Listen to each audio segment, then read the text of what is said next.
Good afternoon. I'm hopping on live right now as a spontaneous impromptu babble my brain out because the real estate market right now is, for lack of a better term, insane, organized chaos, disorganized chaos. You can pick one of those words, and if it's frustrating a buyer and it's a frustrating word, you could probably use it to describe the market right now. And I had a client on the weekend. We were looking at some homes in the area in different cities, and it's insane to see. We went to two open houses. We didn't book an appointment because they had an open house, so we thought, why not? Let's go to the open house. And we get there, and there's 30 business cards already on the counter of agents that have been through the house before the open house.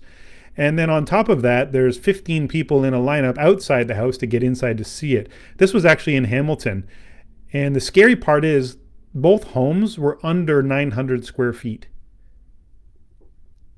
900 square feet. I mean, I've seen garages bigger than that, and people were lining up around the block practically to get in to see these homes.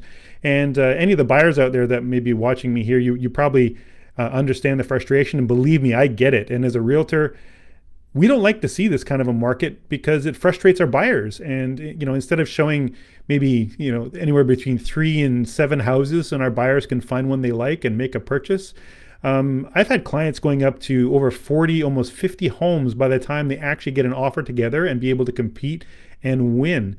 And I was taking a look at some of the statistics over the past, say, about 18 months or so.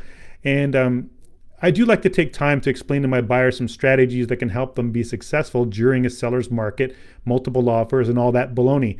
And it was really interesting to see the one piece of advice I found that actually was the kicker on almost all of my buyers in the past 18 months being successful in purchasing homes.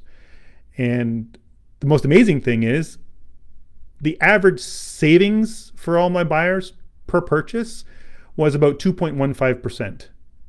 Now, that seems really low, but when you look at the big picture where most buyers are actually paying 10% above the asking price, my buyers getting 2% below the asking price, I mean, that's actually real savings. That's, say, 12% on a purchase. On $500,000, that's $24,000 back in your pocket that you didn't have to put out because of this one thing. And it might surprise you. Many people say you're building a strong offer and really working the market stats to find out what's going on in the area. And don't get me wrong, those are all important because you need to do your homework before you purchase a home.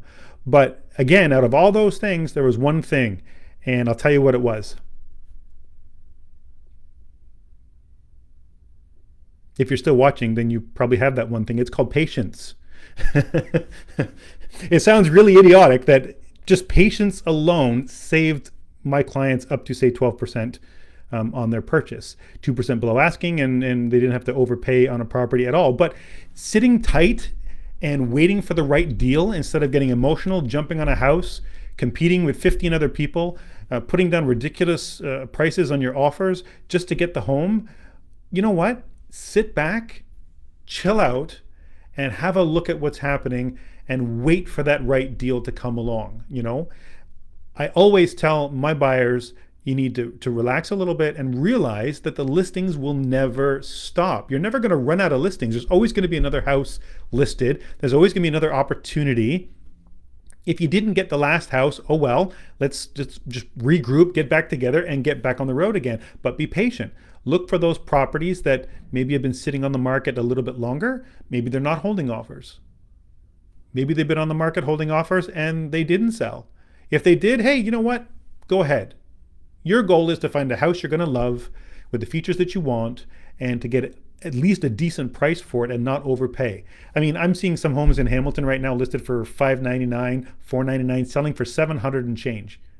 Like, it's not going to be long before the average house in Hamilton's $800,000. That is absolutely nuts. You even look at Burlington. We're down to, I think it's less than 2 weeks inventory on the market, which means every 2 weeks, everything that was on the market is sold and gone. So the real problem here is there's not enough listings, too many buyers, and everybody's in a rush to buy something. If we all take a minute, slow down, build the patience up, that one thing that saved my clients money, sit back, watch the market, watch the listings, pick and choose your battles, and then you'll end up getting the house that you want. I have a client right now that's going through an offer process. We were looking at the house. They're actually holding offers. Awesome. We're the only offer coming in. My client was patient. So fingers crossed that everything goes well with this one, and she ends up getting this wonderful home that she absolutely loves. And there's no competition with it. She took her time. She waited for the right deal to come along, and here it is. It's in her lap right now.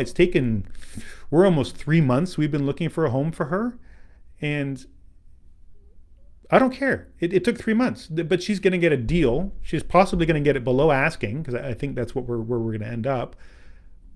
But all she had to do was wait. All right. So don't be in a hurry. Curb those emotions in together, and you're going to find the house you absolutely love.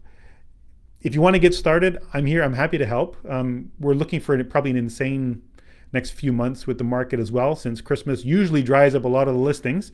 And then we usually kick off into spring market. So it kind of depends on whether the people decide to sell their home and get rolling again. If they can, it'll relieve some of the buyer fatigue and the buyer stress. But if you build patience into your search, you're going to do a lot better. You're going to come out of it less stressed. You're not going to worry as much about your finances because maybe you didn't overpay. I do my best. I can't guarantee all of them will be under asking, but if you have patience and we put the right strategy together, you have a good chance of getting something below asking. It sounds stupid that we should be in this position. A few years ago, it would be unheard of to overpay for a home. But now, if you don't, you're good luck of even getting one. All right. So even I'm looking at my stats again here on my screen, and the average days on market for the homes that my buyers ended up purchasing was over 17.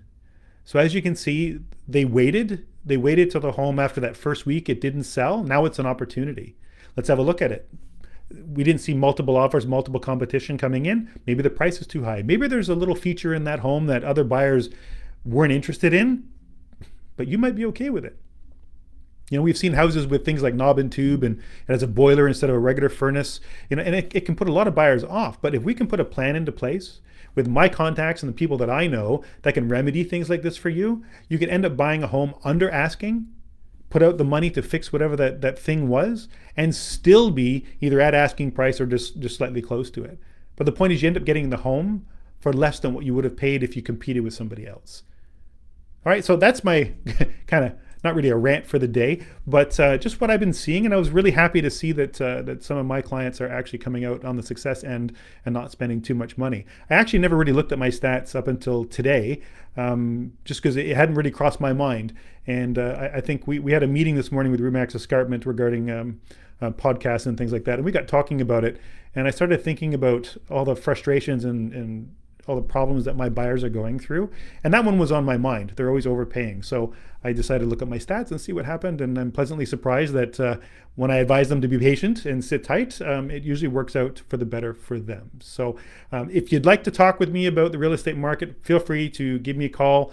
Give my page a like. It's Sean Hartley Remax. You can find it easy. I'm on YouTube as well. You can like and subscribe there. I have some great videos on explaining documents from beginning to end. So in other words, when you get a listing agreement and you're not sure what all the clauses are, I go through line by line in my videos explaining to you exactly what you're signing, because a contract is only worth what you understand. So there you go. You can go there. I'd love to stay in touch with you via email. If you like to receive tips and things like what I'm talking about here through email, feel free to private message me, or if you feel comfortable, leave a comment with your email, and I'd be happy to add you to our email list. But other than that, happy Tuesday and have a fantastic week. Great. Take care. Bye.